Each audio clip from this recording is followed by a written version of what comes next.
All right. What is going on, everybody? Welcome back to another day of SaberSim's DFS office hours. Today is Thursday, November 14th of 2024. And looking ahead here, we have a single NFL showdown tonight. We have a single NBA showdown tonight.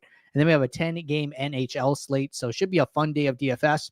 For those of you who are new here, welcome. My name is Andrew. I'm one of the coaches over here at SaberSim. This is a show where we go over how to use the SaberSim app, answer any and all DFS-related questions.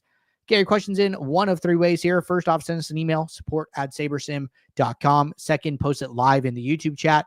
Third way, post it in the office hours channel in our Discord server. If you're not in our Discord and want to get access to that channel, there was a link in the description of this video. You also get access to our similar channels, individual sport channels, and you get access to the rest of the SaberSim team. Just can't say enough good things about the Discord.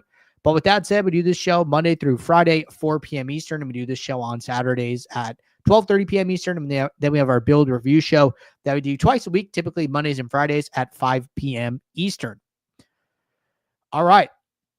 With that said, let's get SaberSim up here. I have plenty of questions that came in the Discord to get us started today. And then after those, we will jump over to any questions rolling in the live YouTube chat. So first question today. Two questions, and I apologize if you have already addressed this. No worries at all. If you build NBA lineups at 6:30 for a 7 p.m. slate and at 6:50, there is a projection change. Do you have to do a full rebuild to factor the change, or can you remove the saved lineups, hit refresh, and then save and autofill again to account for the change? I feel like I have to rebuild because I have not ever noticed a difference.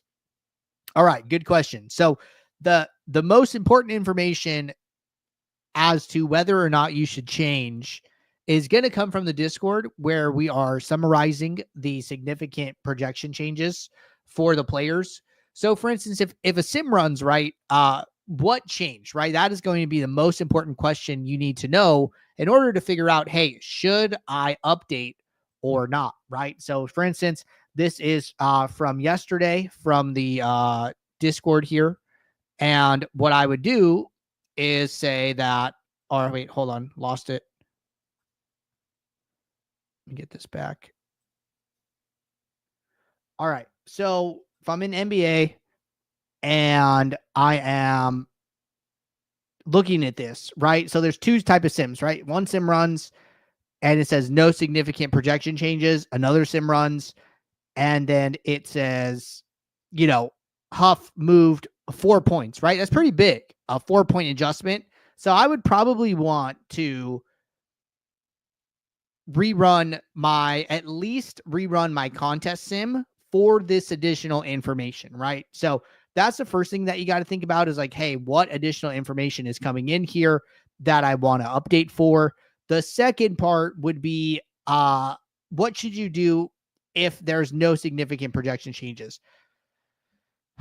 It's kind of a personal choice. In my opinion, I think it's fine to leave it as is. You don't have to do anything. If you want to do something, you can rerun your contest sim. So think about it two ways. If no significant projection changes, what you can do is rerun your contest sim and resave your lineups. That's one way to do it. If you don't want to change it at all, I think that's okay. If you do see significant projection changes, I would recommend a rebuild. So those are the ways that I would be thinking about it. All right. Good start there. Looks like there's a second part of this question. Second part, what is the best way to late swap NBA with so many distinct start times? Do you late swap on a 7 o'clock slate for each new start time at 7:30, 8, 9, 10, etc.? I don't want to delude, but sometimes such a large projection change happens along the way. So a bit of a similar thought here. Personally, right? If I'm seeing sims run and there are no significant projection changes and I'm happy with what I've been seeing, I'm going to leave it alone, at least for like the first few windows, right? So like if we go back to a slate like yesterday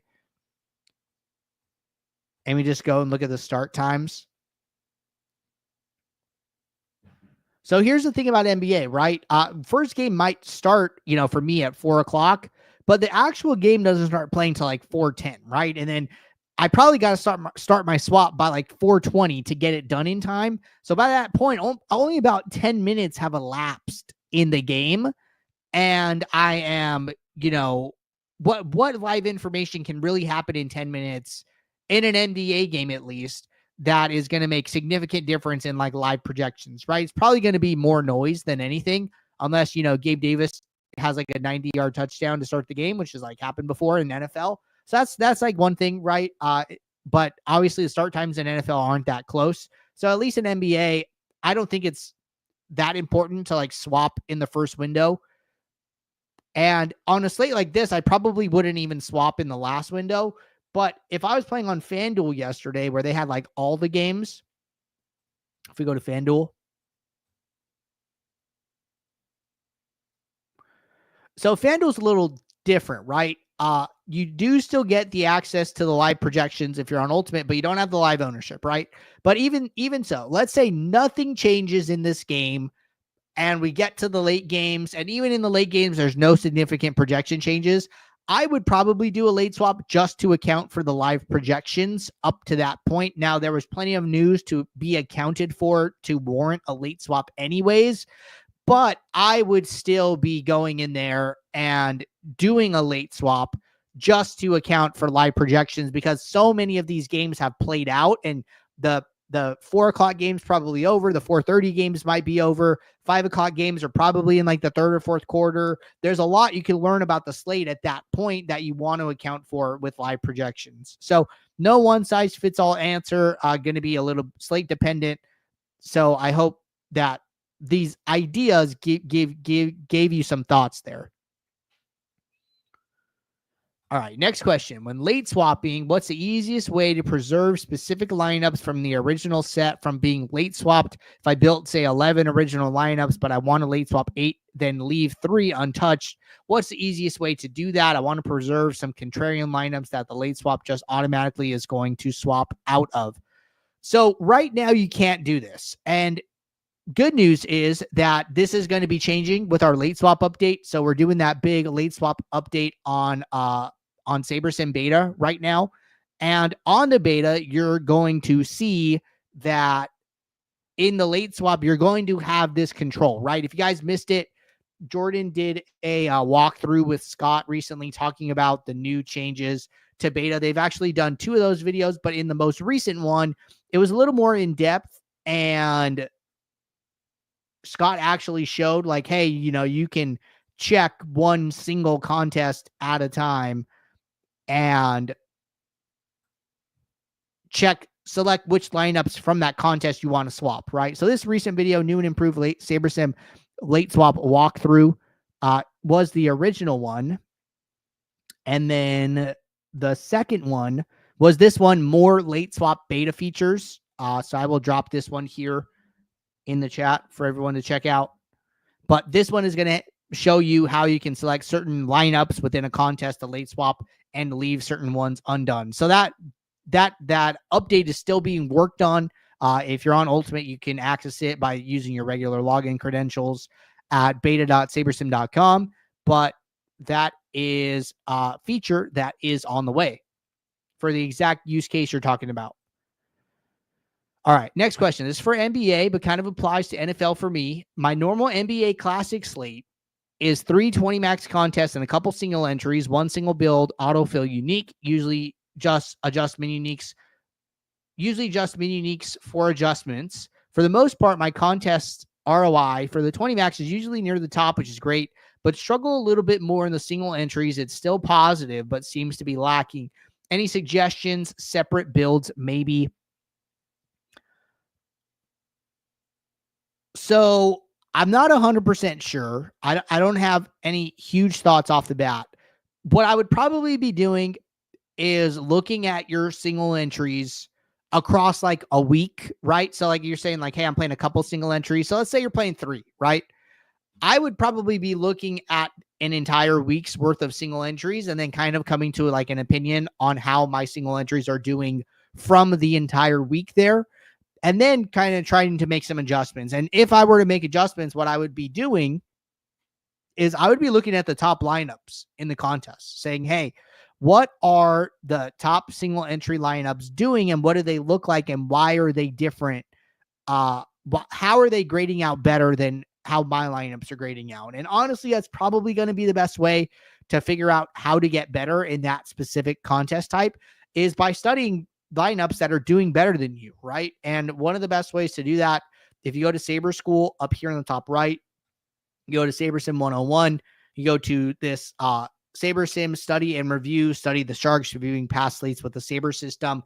It'll give you a lot of ideas about how to go about that research and what you should be looking for when doing it. So in my opinion, if you want to get better at single entries and you feel like you're struggling even over a period of time, I would be checking out that video and starting to study the best lineups in your contests.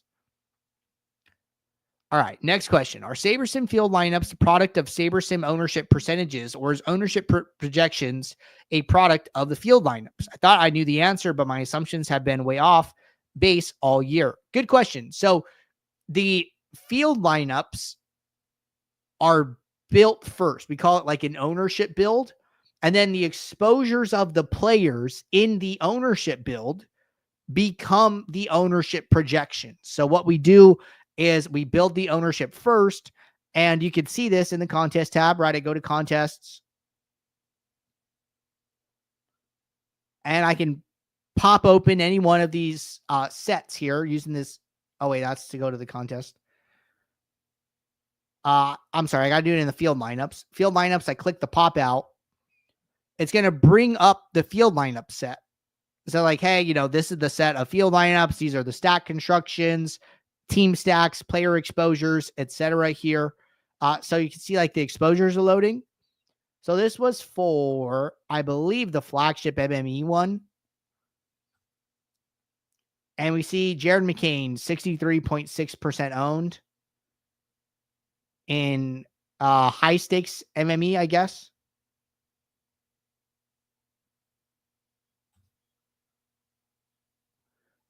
So then I go to high stakes MME.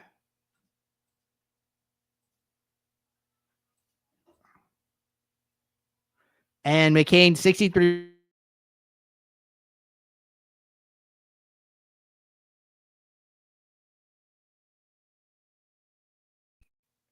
Are the product of that build.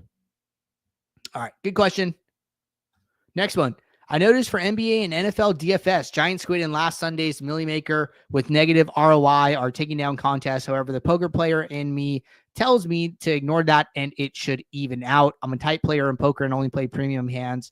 Would it be the same approach? By the way, I haven't been profitable since early September and I play 6 days a week. Okay, so Giant Squid's interesting. I was looking at his lineups right from Sunday. So his portfolio overall was positive sim ROI, right? He was like 69 positive sim ROI in that contest. Now the lineup that won was not positive sim ROI, right? So a lot of people like making comments about that, but he's still generating a really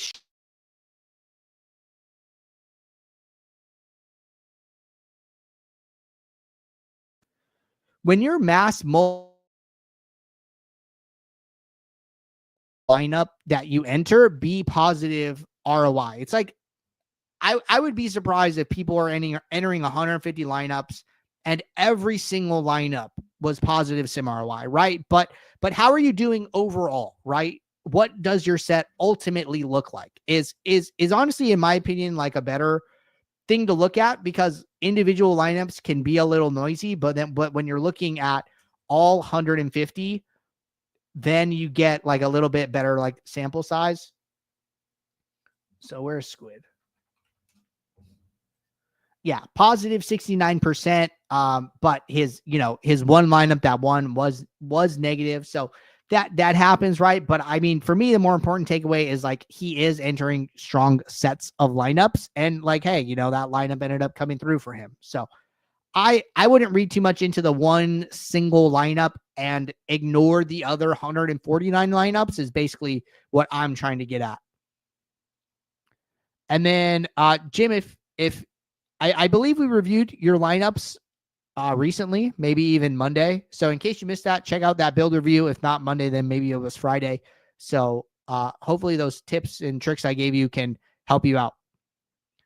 All right, next question. For DK, NFL main, and showdown slates, do you recommend filter out lineups with negative ROI? If so, can you please show me how?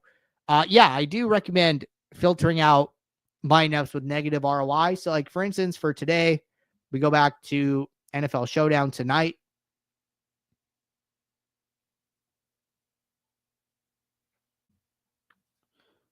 Hold on, my SaberSim is lagging a little bit.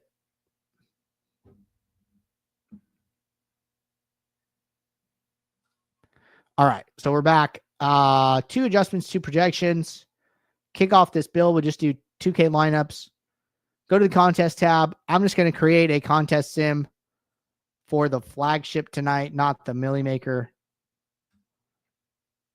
Okay, got a custom contest sim. So important, you have to have your contest sims either manually set up or you have to upload your entry file, which is what we recommend. So then you build your lineups, you click run contest sim. So you're basically waiting for this to finish.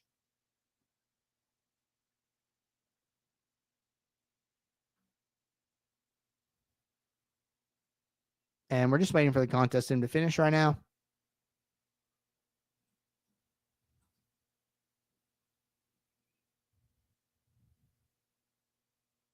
All right, so once the contest sim is finished